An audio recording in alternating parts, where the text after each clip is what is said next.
माननीय प्रधानमंत्री जी को स्वागत करता हूं। चन्नापटना बेंगलुरु से 60 किलोमीटर दूरी पर है। यहाँ 200 साल पुराना हिस्ट्री भी है। आप बैठ करके बोलिए, बैठ करके बोलिए। हाँ। चन्नापटना आर्टिजन के तरफ से माननीय प्रधानमंत्री जी को स्वागत करता हूं। चन्नापटना बेंगलुरु से 60 किलोमीटर दूरी पर है। यहाँ 200 साल पुराना हिस्ट्री है। यहाँ पर 2 स्टेट अवार्ड भी लेकर रही। चन्नापटना जीए रजिस्टर्ड 2000 आर्टिजन काम करते हैं। 80% जेंट्स और 20% लेडीज। चन्नापटना वुडन टाइस खिलौने बनाने के लिए दूधी का लकड़ी, कनाडा में आले मरा बोलते हैं, आसपास विलेजेस में ही मिल जाता है। उसको लकड़ी लाकर उसको सीजन करके काट के उसको मॉडल बना के टर्निंग करके उसको कलरिंग करके उसको हम बनाते हैं। यह है रिंग सेट, काउंटिंग सेट भी कहा जाता है। और यह है अबाकास, और बच्चों के लिए भी बहुत पसंद है। यह है प्लेन, यह है इंजन। इंडिया आपको बचपन याद करा रहे हैं। इंडिया टॉय फेयर तो 2021 चन्नापटना में क्लस्टर के तरफ से 15 आर्टिजन को भाग लिया है। भारत सरकार को हम धन्यवाद करते हैं। 2021 इंडिया टॉयज फेयर चन्नापटना में बिजनेस भी बढ़ेगा और चन्नापटना का नाम भी बड़ा हो जाएगा। चन्नापटना आर्टिजन के तरफ से माननीय प्रधानमंत्री जी को धन्यवाद करता हूं। आपका ये क्लस्टर तो देश के सबसे बड़े क्लस्टर में से एक है। आप सब लोग, कुल कितने लोग हैं जो इसमें जुड़े हुए हैं और कितने समय से काम कर रहे हैं? इसमें 2000 लोग जुड़े हुए हैं और 200 साल से पुराना परंपरा है। कुछ नया इनोवेशन के लिए कुछ करते हैं कि वही परंपरा चलती है? कुछ नया भी करने के लिए थोड़ा सरकार का भी सारा सपोर्ट चाहिए और ट्रेनिंग सेंटर भी खोलना चाहिए। नहीं, कभी आपको विचार आया कि बेंगलुरु इतना बड़ा स्टार्टअप का हब है, इतना बड़ा आईटी का हब है, बहुत ही अच्छे टैलेंटेड वहां नौजवान भी काम करते हैं और देश भर के बच्चे काम करते हैं, कभी उनको यहां ले जाएं, उनको दिखाएं और उनको कहें कि भाई आप सब आधुनिक बच्चे हैं, आपके आधुनिक सोच है, आधुनिक टेक्नोलॉजी जानते हैं, बताइए हमारा ये खिलौनों को हमको क्या करें या हम खिलौनों को दुनिया में कैसे पहुंचाएं, तो शायद ये बहुत आपकी मदद हो सकती है। कभी सोचा है ऐसा? हाँ, सब सोचा है। ट्रेनिंग सेंटर उधर सिर्फ 2 है, थोड़ा ज्यादा करने से हम भी। अच्छा, आपके चन्नापटना इलाके में जो कॉमन फैसिलिटी सेंटर है, उससे जो पिछले दिनों ही उसको बल दिया गया है, इससे आपको क्या लाभ हो रहा है? हमारे को तो लाभ है, सिर्फ 2 सेंटर है, इसलिए और ज्यादा करने से हमारे को और ज्यादा हम ज्यादा कर सकते हैं। अच्छा, ये जनधन खाते, मुद्रा लोन, ऐसी अनेक योजनाएं सरकार ने वो इस प्रकार के जो लोग मेहनत कर लोग हैं उनके लिए बना के रखी है। पहले की तुलना में इन योजनाएं से अब आपको बिजनेस में और क्या अंतर आया है? जनधन योजना तो सभी को मालूम है और अकाउंट के लिए हमारे को बहुत इजी है। डायरेक्ट पार्टी हमारे को अकाउंट में पैसा मिल जाता है, उसके लिए हम शुक्रिया अदा करते हैं अकाउंट्स की। क्या आपने कभी अपने इस चन्नापटना में बनने वाले ये जो अपने खिलौने हैं उसको ई मार्केट से देश में और दुनिया में उसको बेचने की कोई कोशिश की है और उसमें कोई सफलता मिलती है? हम तो कोशिश कर रहे हैं। थोड़ा ऑफिसर लोग भी हमारे को बढ़ावा दिए तो हम कर सकते हैं। देखिए ऐसा है, सरकार तो करेगी और करना भी चाहिए, और ये इसी का एक भाग है कि मैं पिछले कई दिनों से खिलौनों के लिए बोलता रहता हूं, और आज एक बड़ा कार्यक्रम भी कोशिश किया है। इसके पहले जैसे अभी स्मृति जी ने बताया कि शिक्षा मंत्रालय ने भी बहुत बड़ा काम किया है, तो ये तो है, लेकिन जब तक आप लोग भी नया और नए तरीके उसको नहीं करेंगे और हर बार यही कहते रहेंगे भाई सरकार करेगी तो हो जाएगा, सरकार करेगी तो हो जाएगा। सरकार जितना कम करे उतना ही अच्छा है।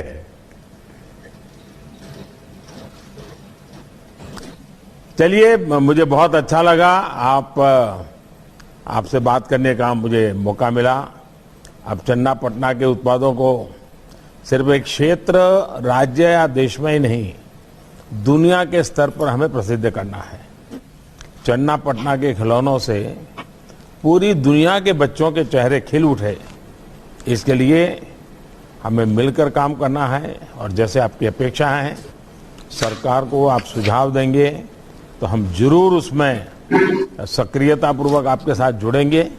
और मैं चाहता हूं कि कर्नाटक गवर्नमेंट भी, जो बेंगलुरु के स्टार्टअप्स हैं, बेंगलुरु के जो आईटी प्रोफेशनल्स हैं, उनके साथ आपका एक अच्छा वर्कशॉप करें, ताकि हो सकता है दोनों तरफ से बातें सुन करके एक नई योजना की दिशा में हम जा सकते हैं। आप कभी बच्चों को कौन से खिलौने पसंद आते हैं, उसका कभी बच्चों से या बच्चों के माँ बाप से कभी चर्चा करते हैं? जो पहले से बना रहे बस बिक गया तो बिक गया, ऐसा करते हैं? नहीं, बच्चों को टॉयज बहुत पसंद है। इसमें वेजिटेबल डाइस यूज किया जाता है, इसमें कुछ केमिकल्स कुछ भी नहीं है। अच्छा, आपने कभी अपने क्लस्टर में, आपके यहाँ जो 2000 लोग काम करते हैं, उन्हें बीच में स्पर्धा की कि भाई इस वर्ष सबसे नया और उत्तम खिलौना हमारे 2000 लोगों में से किसने बनाया, उसको हमें क्या अवार्ड देंगे, ऐसा कभी सोचा क्या? हाँ, सोचा है सर। अच्छा, कुछ ना कुछ बनाने के लिए सोचा है सर। करते हैं ऐसा? करते हैं सर, कोशिश करते हैं। कितने समय से करते हैं? हम 32 ईयर से काम कर रहा हूँ। नहीं, ये कंपटीशन, आपके यहाँ जो क्लस्टर में 2000 लोग काम करते हैं, उनको स्पर्धा, भाई जो नया खिलौना, अच्छा खिलौना, नए तरीके का खिलौना बनाएगा हमारे में से, उसको इस बार ये अवार्ड दिया जाएगा। तो ऐसा कोई व्यवस्था आपके भीतर आपने बनाई है क्या? हाँ सर, बनाया है। पिछली बार किसको अवार्ड मिला था? पिछली बार हमारे केंचाया साहब को मिला है सर। क्या बनाया था उन्होंने? वो हनुमान बनाया था सर। नहीं, हनुमान तो पहले भी बनते होंगे भाई। देखिए, जब तक आप नया नहीं सोचेंगे, नए तरीके से नहीं सोचेंगे, तो मैं नहीं मानता हूं कि जो दुनिया में हमें पहुंचाना है उसमें पहुंचाने में मदद मिलेगी। खैर, आप लोग सोचिए, मैं डिपार्टमेंट को कहता हूं बहुत बारीकी से आपसे बातें करते रहें, हम आगे सोचेंगे। चलिए, आपका बहुत बहुत धन्यवाद।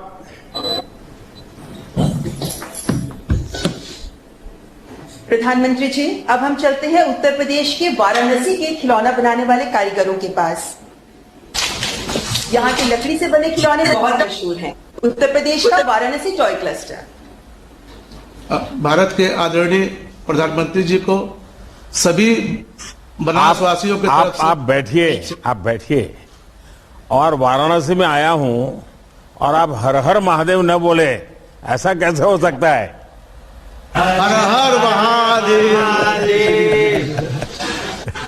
मैं रामेश्वर सिंह, वाराणसी लकड़ी खिलौना बनाने का शिल्पी हूँ।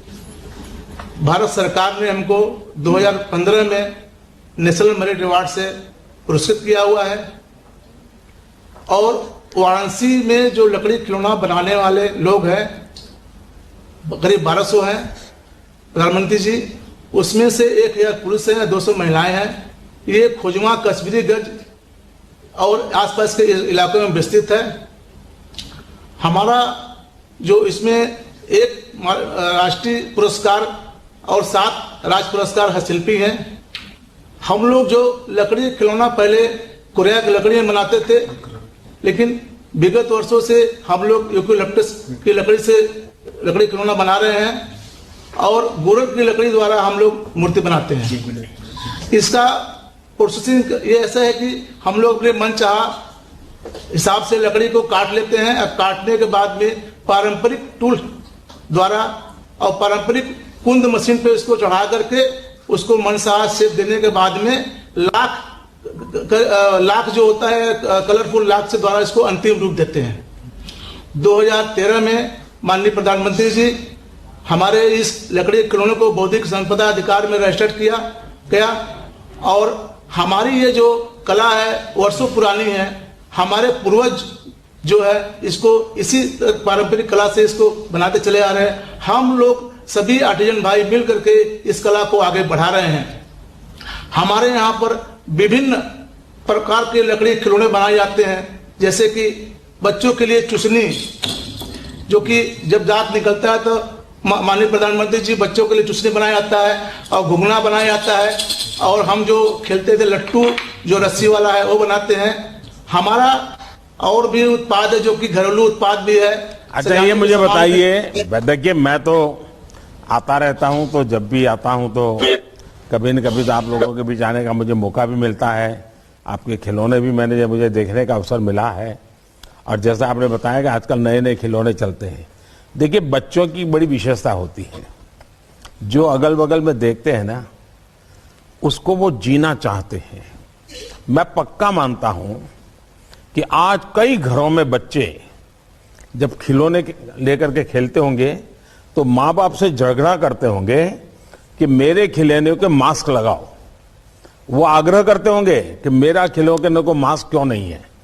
क्या कभी आप ये सोचते हैं कि भाई अभी कोरोना है तो बच्चों को भी खिलौना वो चाहिए जिसको मास्क चाहिए, अलग से एक मास्क देना चाहिए, बच्चा मास्क खिलौने के पहना है और बच्चा करता ही है। आपने देखा होगा दिल्ली में एक बड़ी इंस्पायरिंग घटना है खिलौने वालों के लिए। एक बच्ची को पग में फ्रैक्चर हो गया। अब उसको अस्पताल में पैर ऊंचा करके रखना पड़ता था, लेकिन वो रोती थी, मानती नहीं थी। फिर उस डॉक्टर ने उस मनोवैज्ञानिक तरीके से एक खिलौना जो उसको पसंद था उसको उसके साथ सुलाया और खिलौने को भी वैसे ही पैर में फ्रैक्चर है ऐसा करके पट्टी बांधी और उस पैर को लटकाया। उस बच्ची को इतना अच्छा लगा कि वो डॉक्टर को कोऑपरेट करने लगी। मतलब खिलौना बच्चों की जिंदगी का हिस्सा बन जाता है। क्या कभी आप मेरे काशी के लोग खिलौनों के संबंध में बच्चा क्या सोचता है, कैसे करता है, क्या कभी उसके लिए कुछ करते हैं? क्या कभी चर्चा करते हैं? क्या काशी विश्वविद्यालय के ऐसे मनोवैज्ञानिक जो प्रोफेसर हैं उनको बुला करके कहते हो कि भाई जरा हमारे खिलौने वालों को बताओ बच्चों को लेके हमें क्या करना चाहिए? ऐसा कभी चर्चा करते हैं क्या? जी गुरु जी, हम लोग एक नया जो डिजाइन बनाए हैं। पहले हम लोग का स्टैंडिंग खिलौना होता था। अभी हम लोगों ने ये जो बच्चे अपने हाथ द्वारा ये जो चलाते हैं गाड़ियां, इसको हमने एक नया इनोवेशन दिया है। क्योंकि अभी हम लोगों ने ये जो ऑटो ट्रक में इसको अपने बैटरी द्वारा मोटर फिट करके बनाया है, ये नया इनोवेशन है।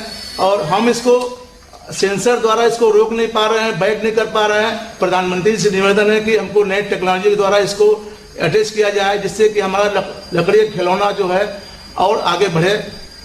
ये जो वर्कशॉप है वो ये जो आप कह रहे हैं इस काम के लिए ही है। ये टॉय फेयर लगाया है वो इसी काम के लिए लगाया है। अब आप इसका फायदा उठाइए और प्रधानमंत्री का इंतजार मत कीजिए। ये प्रधानमंत्री ने इसीलिए आपके घर में ये चीज लेके आया है। देखिए, अब तो वाराणसी में एक बेहतरीन हस्तकला संकुल भी सेवा दे रहा है और आप में से ज्यादातर लोगों का मुझे वहीं पर मिलना हुआ है। आप लोगों को इस हस्तशिल्प को बढ़ावा देने के लिए सरकार से जो मदद चाहिए वो मिलेगी और मैं पूरा विश्वास करता हूं कि आप लोग नया करेंगे। अब तो मैं देख रहा हूं आपके साथ नौजवान पीढ़ी भी बैठी हुई है, तो नौजवान तो जरूर कुछ न कुछ सोचती होगी। देखिए, हर पीढ़ी के साथ पसंद नापसंद बदलती रहती है। जो हमारे पूर्वज जिन खिलौने से खेलते होंगे, वो हमारे बाद की जो पीढ़ी होगी वो अलग खिलौनों से खेलते होंगे, लेकिन हमें भी तो लगातार इसमें परिवर्तन लाते रहना चाहिए और सरकार इस दिशा में जरूर प्रयास करेगी। मुझे बहुत अच्छा लगा, काशी वासियों से मिलने का मुझे मौका मिला। धन्यवाद जी। धन्यवाद। और प्रधानमंत्री जी अब रुख करते हैं राजस्थान का। जयपुर शहर के कठपुतली क्लस्टर से खिलौने बनाने वाले कारीगरों से बात करते हैं, जिनमें कठपुतली बनाने वाले हस्तशिल्पकार और कठपुतली कला से जुड़े कलाकार दोनों मौजूद हैं। जयपुर का कठपुतली टॉय क्लस्टर। भारत के आदरणीय प्रधानमंत्री जी को हम जयपुर वासियों की तरफ से नमस्कार। मैं बिमला देवी भाट कठपुतली कॉलोनी जयपुर से बोल रही हूँ। हमारे यहाँ जयपुर में 3 कॉलोनी है। पहली कठपुतली नगर, दूसरी कलाकार कॉलोनी पानी पेच एवं जगतपुरा में, जिसमें हम करीब लगभग 1100 कारीगर काम करते हैं, जिसमें 650 में पुरुष है और 450 महिलाएं हैं। इसका कार्य को हम खानदानी काम है, ये हमारे पूर्वजों से हमें ये विरासत में ही प्राप्त हुआ। कठपुतली जो हम बनाते हैं वो आड़ू की लकड़ी से बनाते हैं।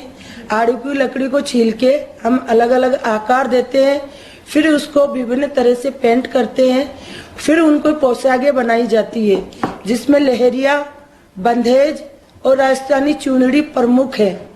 उसको बना के हम ऐसा शेप देते हैं, ये इस तरह से तैयार होती है।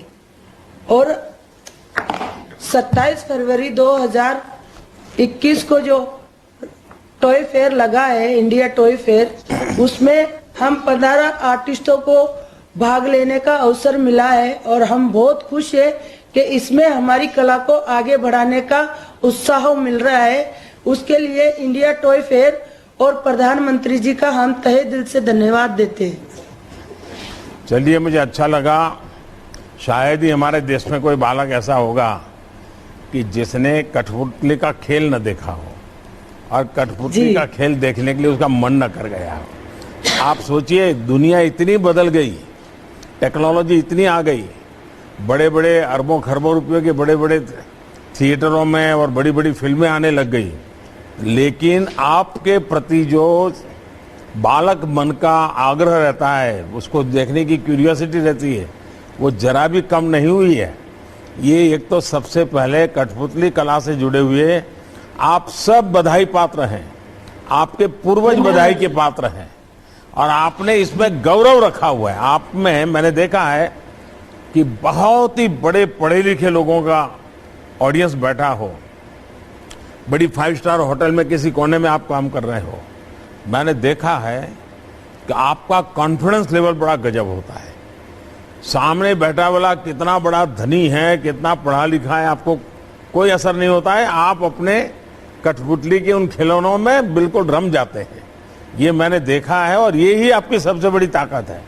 लेकिन क्या कभी आपको सोचा है कि आप लोग, आज का जो एडवर्टाइजमेंट का युग है, उस एडवर्टाइजमेंट के युग में इस कठपुतली के खेल का बहुत बढ़िया तरीके से उपयोग कर। जैसे मान लीजिए कोई आप चाहते हैं कि भाई बच्चों को हाथ धोना चाहिए, साबुन से हाथ धोना चाहिए, ये हम कर रहे हैं, सरकार भी कर रही है, लेकिन कोई साबुन कंपनी वाली कठपुतली वालों को कहे देखिए हम आपको छोटे छोटे साबुन बना के देते हैं, आप कठपुतली से ही साबुन देना, साबुन से हाथ धोना बच्चों को सिखाने वाला कार्यक्रम कीजिए। उस कंपनी का एडवर्टाइजमेंट भी होगा और आपको ये एडवर्टाइजिंग का पैसा भी मिलेगा। क्या कभी ऐसा सोचा है आप लोगों ने? सर, हम कर सकते हैं अगर अवसर मिले तो। अच्छा, आप कर सकते हैं। देखिए, जैसे टूथपेस्ट है, बच्चों को भाई ब्रश करना चाहिए, तो आप मास्क लगा के कठपुतली बनाई है सर हमने। क्या बनाया है? मास्क लगाना सिखाया है हमने। अच्छा, मास्क वाली बनाई है? जी हाँ, देखिए ये है। देखिए ये बदलते हुए समय के साथ कैसे बदलता है, और ये आप लोग अभी भी प्रभाव पैदा किया, उसका कारण यही है कि आपको विचार आया कि आपकी कठपुतली मास्क वाली होगी। मतलब कि आपने आधुनिकता के साथ जोड़ा, आपने मैसेजिंग भी किया। मुझे लगता है, मैं भी हमारे सरकार के लोगों को कहूंगा कि कठपुतली और परंपरागत उद्योग गृह अपने एडवर्टाइजमेंट, इन दोनों को कैसे करें, आपको बहुत बड़ा बिजनेस मिल सकता है। जब मैं गुजरात में था तो मैंने कुछ एडवर्टाइजिंग कंपनियों को पतंग के लिए काम करने के लिए बोला था, और मैंने कहा था पतंग के साथ आप एड कैंपेन का एक बड़ा मिशन बनाइए, और जो पतंग बनाने वाले थे उनको अच्छी कमाई शुरू हुई थी उससे। तो मैं चाहूंगा कि आपको भी ये बेनिफिट मिलना चाहिए। पॉलिटिकल पार्टियां भी आपके पास दौड़ेगी, फिर तो हर पार्टी आएगी कि भाई हमारा सिंबल लेके आप जरा दिखाइए लोगों को। सर, हमारी इसी पार्टी अवसर का की आवश्यकता है हमारे, है, इसी अवसर की आवश्यकता है ताकि हम हमारी कला को आगे बढ़ा सके। नहीं बिल्कुल, मुझे लगता है कि ये जो हमारा समिट है उससे बहुत बड़ा फायदा होगा। मुझे अच्छा लगा आप लोगों से बात कर करके। बहुत बहुत धन्यवाद है आपको, धन्यवाद। और बहुत शुभकामनाएं मेरी। और इसमें नयापन लाइए, नए तरीके। मैंने देखा है पहले तो आप लोग पंचतंत्र की कथाएं कहते थे, रामायण महाभारत की कथाएं कहते हैं, लेकिन मैंने देखा आजकल आप फिल्मी गाने बहुत ज्यादा कर रहे हो। सर, अपने नए खिलौने बनाए हैं, हाँ। कठपुतली के साथ हमने नए खिलौने बनाए हैं। हाँ, ये हमने नए बनाए हैं सर। लेकिन पुरानी परंपरा को छोड़ना नहीं है। नहीं, क्योंकि वो तो है, सर। कठपुतली में बच्चों को संस्कार करने की, कथा कहने की बड़ी ताकत होती है। इस विधा को छोड़ना नहीं आपने, उसमें नयापन लाना है। जी जी सर। चलिए, बहुत बहुत शुभकामनाएं आपके। सर, मेरी तरफ से और मेरे आर्टिस्टों की तरफ से आपको बहुत बहुत आभार। धन्यवाद। माननीय प्रधानमंत्री जी और सभी खिलौना कारीगरों का धन्यवाद। एक सोच से ही हर बड़ी पहल की शुरुआत होती है। माननीय प्रधानमंत्री जी की ही सोच है कि देश के खिलौना कारोबार को खिलौना निर्माण और आउटसोर्सिंग का वैश्विक हब बनाया जाए। आज से शुरू हो रहा भारत खिलौना मेला इस दिशा में एक बड़ी पहल है। इस अवसर पर मैं माननीय प्रधानमंत्री जी से करबद्ध आग्रह करती हूं कि अपने प्रेरणादायक शब्दों से हमारा मार्गदर्शन करें।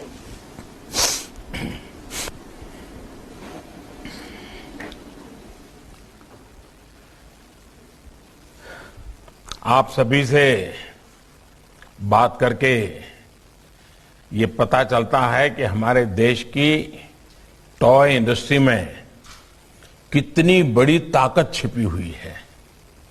इस ताकत को बढ़ाना, इसकी पहचान बढ़ाना आत्मनिर्भर भारत अभियान का बहुत बड़ा हिस्सा है। ये हम सभी के लिए आनंद की बात है कि आज हम देश के पहले टॉय फेयर की शुरुआत का हिस्सा बन रहे हैं।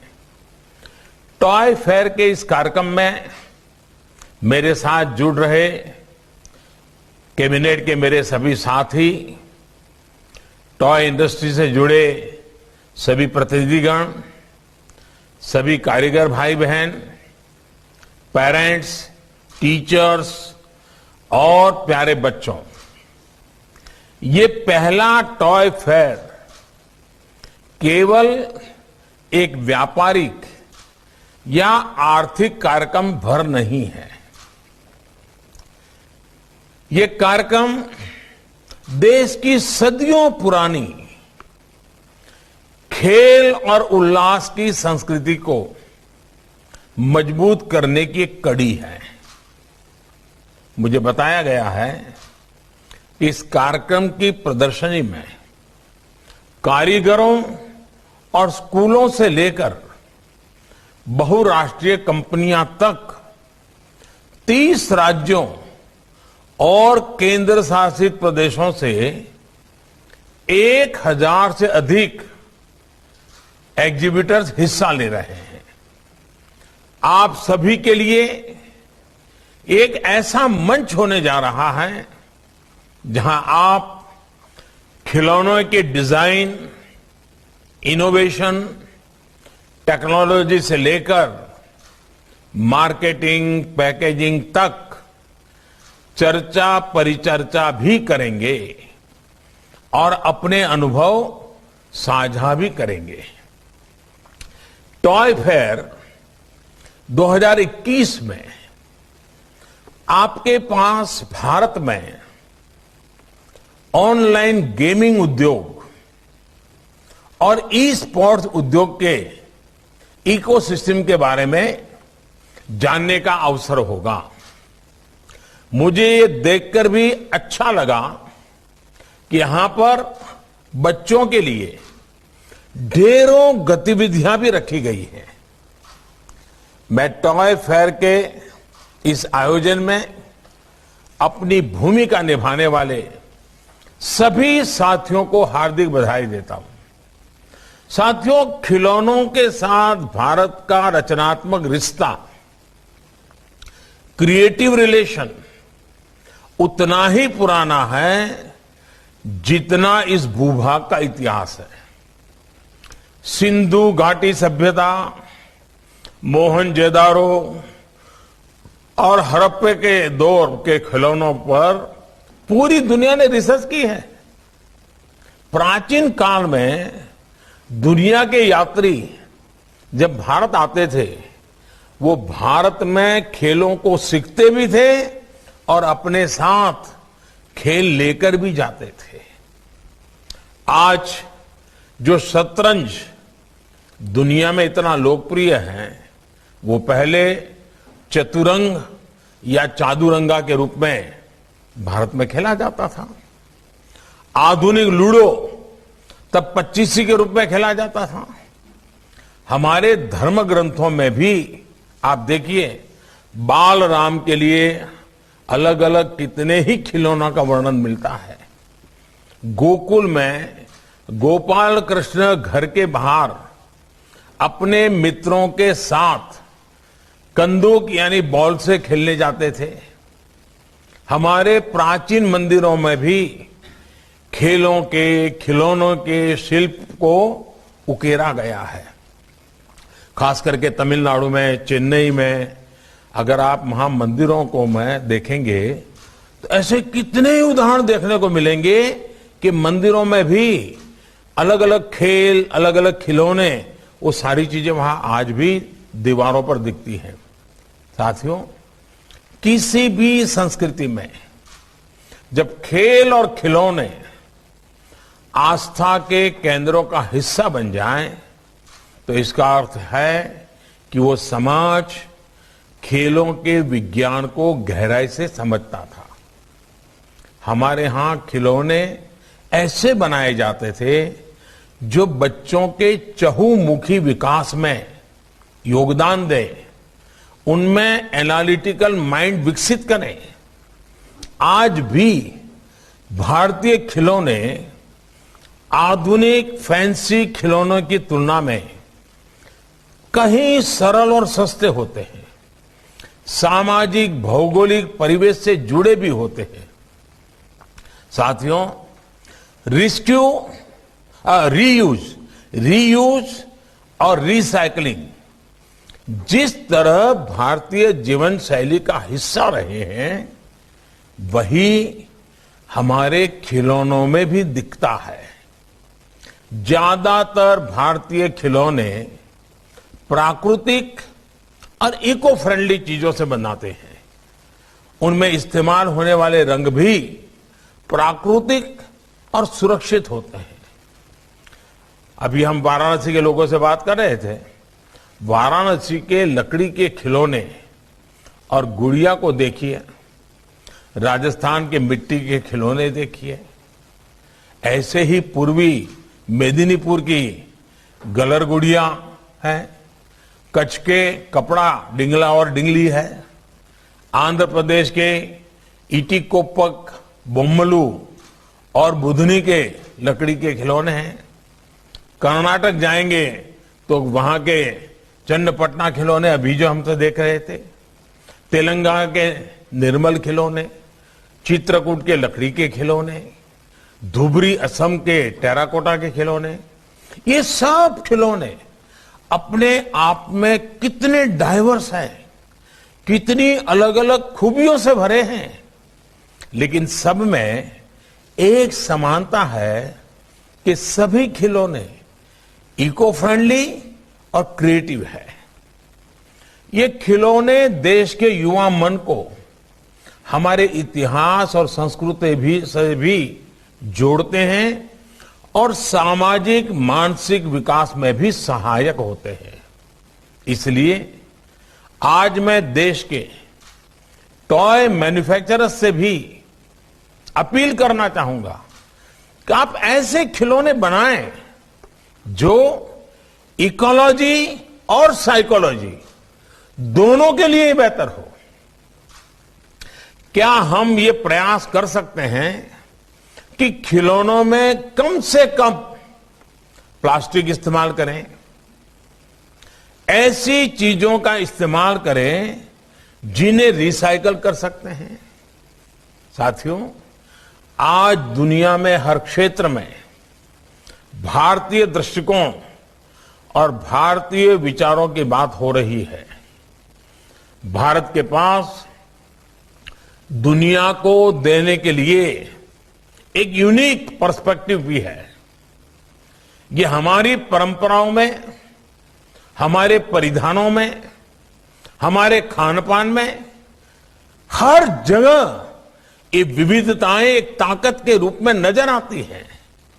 इसी तरह भारतीय टॉय इंडस्ट्री भी इस यूनिक इंडियन पर्सपेक्टिव को, भारतीय विचारबोध को प्रोत्साहित कर सकती है। हमारे यहां खिलौने तो पीढ़ियों की विरासत के तौर पर रखे और सहेजे जाते रहे हैं। दादी नानी के खिलौने परिवार की तीसरी चौथी पीढ़ी तक को दिए जाते थे। त्योहारों पर परिवार के लोग अपने खिलौने निकालते थे और अपने पारंपरिक संग्रह को एक दूसरे को दिखाते भी थे। जब हमारे खिलौने इसी इंडियन एस्थेटिक से सजे होंगे तो इंडियन थॉट्स, भारतीयता की भावना भी बच्चों के अंदर और मजबूती से विकसित होगी। उसमें इस मिट्टी की महक होगी। प्यारे बच्चों और साथियों, गुरुदेव रविंद्रनाथ टैगोर ने अपनी एक कविता में कहा है कि when I bring to you coloured toys my child, I understand why there is such a play of colours on clouds on water and why flowers are painted in tins when I give colored toys to you, my child. यानी एक खिलौना बच्चों को खुशियों की अनंत दुनिया में ले जाता है। खिलौना का एक एक रंग बच्चों के जीवन में कितने ही रंग बिखेरता है। आज यहां इतने खिलौनों को देखकर यहां उपस्थित बच्चे जैसा महसूस कर रहे हैं, वही अनुभव हम सबने भी अपने बचपन की यादों में संजो कर रखा है। कागज के हवाई जहाज, लट्टू, कंचे, पतंग, सीटियां, झूले, कागज के घूमने वाले पंखे, गुड्डे और गुड्डियां, ऐसे कितने ही खिलौने हर बचपन के साथी रहे। साइंस के कितने ही सिद्धांत, कितनी ही बातें, जैसे कि रोटेशन, ऑसिलेशन, प्रेशर, फ्रिक्शन, ये सब हम खिलौनों से खेलते हुए, उन्हें बनाते हुए खुद ब खुद सीख जाते थे। भारतीय खेल और खिलौनों की यह खूबी रही है कि उनमें ज्ञान होता है, विज्ञान भी होता है, मनोरंजन होता है और मनोविज्ञान भी होता है। उदाहरण के तौर पर लट्टू को ही ले लीजिए। जब बच्चे लट्टू से खेलना सीखते हैं तो लट्टू खेल खेल में ही उन्हें ग्रेविटी और बैलेंस का पाठ पढ़ा जाता है। वैसे ही गुलेल से खेलता बच्चा जाने अनजाने में पोटेंशियल से काइनेटिक एनर्जी के बारे में बेसिक सीखने लगता है। पजल टॉय से रणनीतिक सोच और समस्या को सुलझाने की सोच विकसित होती है। इसी तरह नवजात बच्चे भी झुनझुने और बाजे घुमा घुमाकर सर्कुलर मूवमेंट को महसूस करने लगते हैं। आगे जाकर इन्हीं चीजों को जब उन्हें उनकी कक्षा में किताबों में पढ़ाया जाता है तो अपने खेल से उसे रिलेट कर पाते हैं, प्रैक्टिकल एस्पेक्ट को समझ पाते हैं। केवल किताबी ज्ञान से ये समझ विकसित ही नहीं हो सकती है। साथियों, आप सबने भी देखा होगा कि रचनात्मक खिलौने कैसे बच्चों के सेंसेस को डेवलप करते हैं, उनकी कल्पनाओं को पंख देते हैं। अपने खिलौनों के इर्द गिर्द बच्चे कैसे अपनी कल्पनाओं का एक पूरा संसार बना लेते हैं। जैसे कि आप किसी बच्चे को खिलौनों वाले बर्तन दीजिए,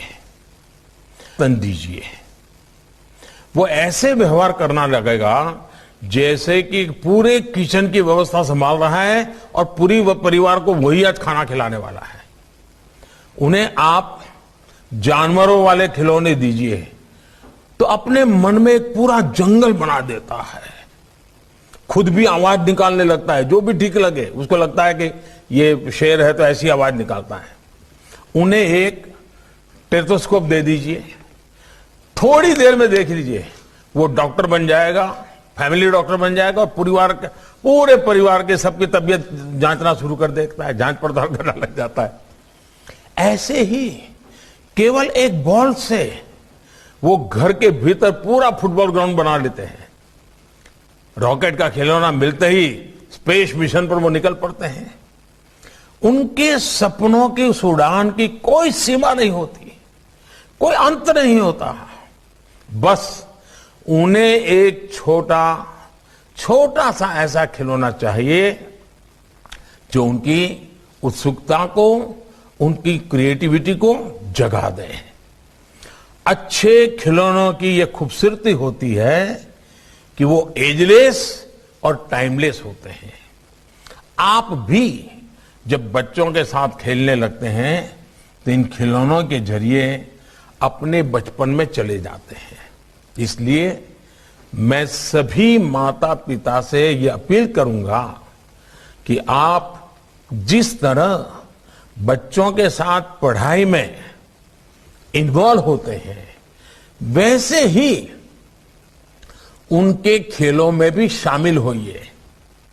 मैं ये नहीं कह रहा कि आप अपने घर का, अपने ऑफिस का सब काम छोड़ दें और घंटों बच्चों के साथ खेलते ही रहें, लेकिन आप उनके खेलों में शामिल तो हो ही सकते हैं। आजकल परिवारों में प्ले टाइम की जगह स्क्रीन टाइम ने ले ली है, लेकिन आपको खेल और खिलौनों की भूमिका को जरूर समझना चाहिए। खिलौनों का जो वैज्ञानिक पक्ष है, बच्चों के विकास में, उनकी लर्निंग में खिलौनों की जो भूमिका है, उसे पेरेंट्स को भी समझना चाहिए और टीचर्स को स्कूलों में भी उसे प्रयोग करना चाहिए। इस दिशा में अब देश भी प्रभावी कदम उठा रहा है, व्यवस्था में जरूरी परिवर्तन कर रहा है। इसका एक उदाहरण हमारी नई राष्ट्रीय शिक्षा नीति भी है। नई राष्ट्रीय शिक्षा नीति में प्ले आधारित और गतिविधि आधारित शिक्षा को बड़े पैमाने पर शामिल किया गया है। एक ऐसी शिक्षा व्यवस्था है जिसमें बच्चों में पहेलियों और खेलों के माध्यम से तार्किक और रचनात्मक सोच बढ़े, इस पर विशेष ध्यान दिया गया है। साथियों, खिलौनों के क्षेत्र में भारत के पास ट्रेडिशन भी है और टेक्नोलॉजी भी है। भारत के पास कंसेप्ट भी है और कॉम्पिटेंस भी है। हम दुनिया को इको फ्रेंडली टॉयज की ओर वापस लेकर जा सकते हैं। हमारे सॉफ्टवेयर इंजीनियर्स कंप्यूटर गेम्स के जरिए भारत की कहानियों को, भारत की जो मूलभूत मूल्य हैं, उन कथाओं को दुनिया तक पहुंचा सकते हैं। लेकिन इस सब के बावजूद $100 बिलियन के वैश्विक खिलौना बाजार में आज हमारी हिस्सेदारी बहुत ही कम है। देश में 85% 85% खिलौने बाहर से आते हैं, विदेशों से मंगाए जाते हैं। पिछले 7 दशकों में भारतीय कारीगरों की, भारतीय विरासत की जो उपेक्षा हुई, उसका परिणाम ये है कि भारत के बाजार से लेकर परिवार तक में विदेशी खिलौने भर गए हैं। और वो खिलौना सिर्फ नहीं आया है, एक विचार प्रवाह हमारे घर में घुस गया है। भारतीय बच्चे अपने देश के वीरों, हमारे नायकों से ज्यादा बाहर के स्टार्स के बारे में बात करने लगे। इस बाढ़ ने, ये बाहरी बाढ़ ने हमारे लोकल व्यापार की बड़ी मजबूत चेन भी तोड़ के रख दी है, तहस नहस कर दी है। कारीगर अपनी अगली पीढ़ी को अपना हुनर देने से बचने लगे हैं। वो सोचते हैं कि बेटे इस कारोबार में ना आए। आज हमें इस स्थिति को बदलने के लिए मिलकर काम करना है। हमें खेल और खिलौनों के क्षेत्र में भी देश को आत्मनिर्भर बनाना है, वोकल फॉर लोकल होना है। इसके लिए हमें आज की जरूरतों को समझना होगा। हमें दुनिया के बाजार को, दुनिया की प्राथमिकताओं को जानना होगा। हमारे खिलौनों में बच्चों के लिए हमारे मूल्य, संस्कार और शिक्षाएं भी होनी चाहिए और उनकी गुणवत्ता भी अंतर्राष्ट्रीय मानकों के हिसाब से होनी चाहिए। इस दिशा में देश ने कई अहम फैसले लिए हैं। पिछले वर्ष से खिलौनों की क्वालिटी टेस्ट को अनिवार्य किया गया है। इंपोर्ट होने वाले खिलौनों की हर खेप में भी सैंपल टेस्टिंग की इजाजत दी गई है। पहले खिलौनों के बारे में सरकारें बात करने की भी जरूरत नहीं समझती थी, इसे कोई गंभीर विषय नहीं समझा जाता था। लेकिन अब देश ने खिलौना उद्योग को 24 प्रमुख क्षेत्रों में दर्ज किया है, उसका दर्जा दे दिया है। नेशनल टॉय एक्शन प्लान भी तैयार किया गया है। इसमें 15 मंत्रालयों और विभागों को शामिल किया गया है ताकि ये उद्योग कॉम्पिटिटिव बने, देश खिलौनों में आत्मनिर्भर बने और भारत के खिलौने दुनिया में भी जाएं। इस पूरे अभियान में राज्यों को बराबर का भागीदार बनाकर टॉय क्लस्टर विकसित करने का प्रयास किया जा रहा है। इसके साथ ही देश टॉय टूरिज्म की संभावनाओं को भी मजबूत कर रहा है।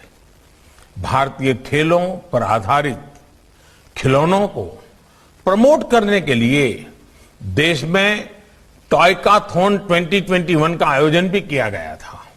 मुझे बताया गया है कि इस टॉयकाथॉन में 12 लाख से अधिक युवाओं ने, शिक्षकों ने और विशेषज्ञों ने रजिस्ट्रेशन कराया और 7,000 से अधिक नए नए आइडियाज आए।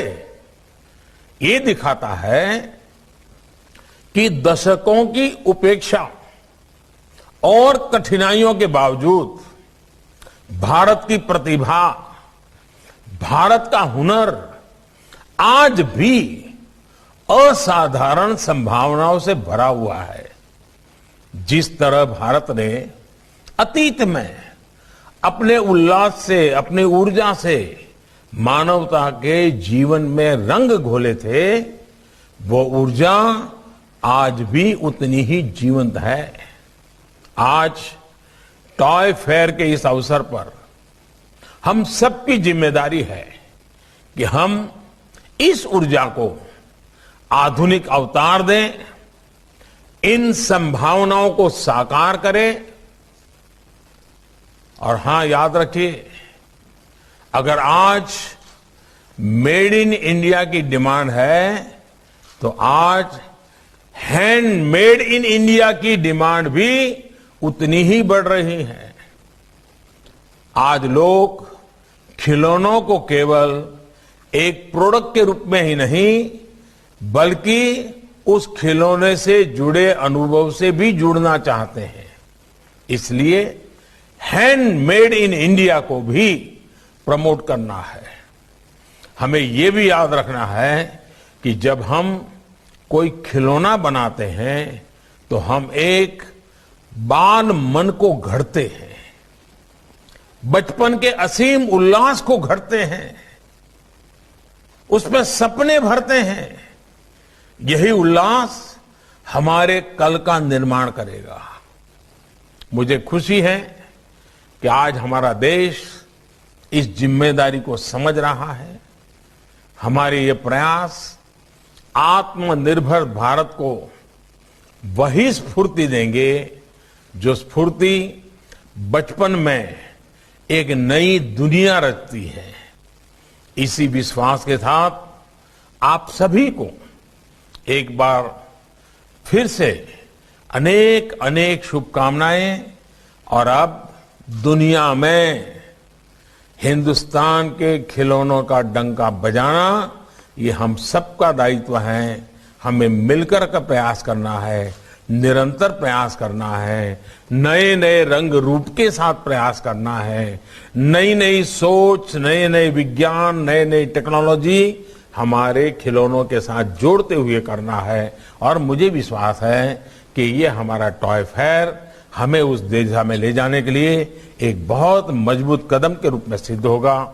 मैं फिर एक बार आप सबको अनेक अनेक शुभकामनाएं देता हूं। बहुत बहुत धन्यवाद।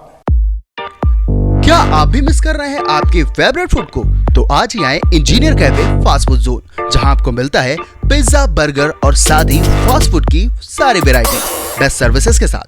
तो फिर और कहीं क्यों जाना, आज ही विजिट करें हमारे प्रतिष्ठान। हमारा पता है ताली मेन रोड, जी ऑफिस के बगल में, बैंड एंड सिंगरौली, मध्य प्रदेश। साथ ही आप हमें कॉल या ऑनलाइन ऑर्डर भी कर सकते हैं। हमारा कॉन्टैक्ट नंबर है 8815181652 9589576008। सिंगरौली जिले में आ गया ग्रोसरी फॉर यू। फिर देर किस बात की, जल्दी विजिट करें और पाए सारे ग्रोसरी आइटम में डिस्काउंट और साथ ही ऑनलाइन बिल। 500 से ज्यादा आउटलेट्स पूरे भारत में। दुकान दुकान में भटकने से छुटकारा, अब एक ही स्टोर में सब कुछ। दुकानों में भटकना क्यों, ग्रोसरी फॉर यू लाया है ऑनलाइन डिलीवरी घर बैठे ही। बचत भी बचत भी। हमारा पता है गनियारी रोड, बैठन चंदेर पैलेस के पास, सिंगरौली, मध्य प्रदेश। हमारा कॉन्टैक्ट नंबर है 9685965487 7000137088। आपके शहर, आपके बैठन में निरंतर 60 वर्षों से आपके सेवा में नयन सुख ऑप्टिकल। हमारे यहाँ सारे ब्रांडेड चश्मे का एकमात्र शोरूम है। साथ ही आंखों का चेकअप फ्री में कराएं। पाए ब्रांडेड चश्मे उचित दामों में। एकमात्र प्रतिष्ठान जहां पाए चश्मे की भरपूर वैरायटी। यहां आपको मिलने वाले हैं ब्रांडेड चश्मे, नजर के चश्मे और बेहतरीन फ्रेम की कलेक्शन। अगर आप भी धूप का चश्मा या नजर का चश्मा बनवाना चाहते हैं तो नयन सुख ऑप्टिकल पर जरूर विजिट करें। हमारा पता है कॉलेज रोड, बेलौजी, बैठन, मध्य प्रदेश। और दूसरा है नयन सुख ऑप्टिकल शोरूम, शिवाजी कॉम्प्लेक्स, बिंदनगर, दुकान नंबर 58। हमारा कॉन्टैक्ट नंबर है 07805355408 8878693093। Make happy your fit with our brand with SS Footwear, बैरन का एकमात्र प्रतिष्ठान जहां आपको मिलेगा सभी branded shoes, sandals, wallets, belts, all accessories, साथ ही बाटा की वैरायटी ऑफ आइटम जो आपके गेटअप को देंगे परफेक्ट लुक। तो देर किस बात की, आज ही विजिट करें हमारे शोरूम। हमारा पता है 426 वैडन, बिंदनगर रोड, धोती, वैडन, सिंगरौली, मध्य प्रदेश। नंबर 9425177049 9798859115। और हाँ, हमारे चैनल को सब्सक्राइब करें, घंटी का बटन दबाना न भूलें, जिससे नई अपडेट आपको समय समय पर मिल सके।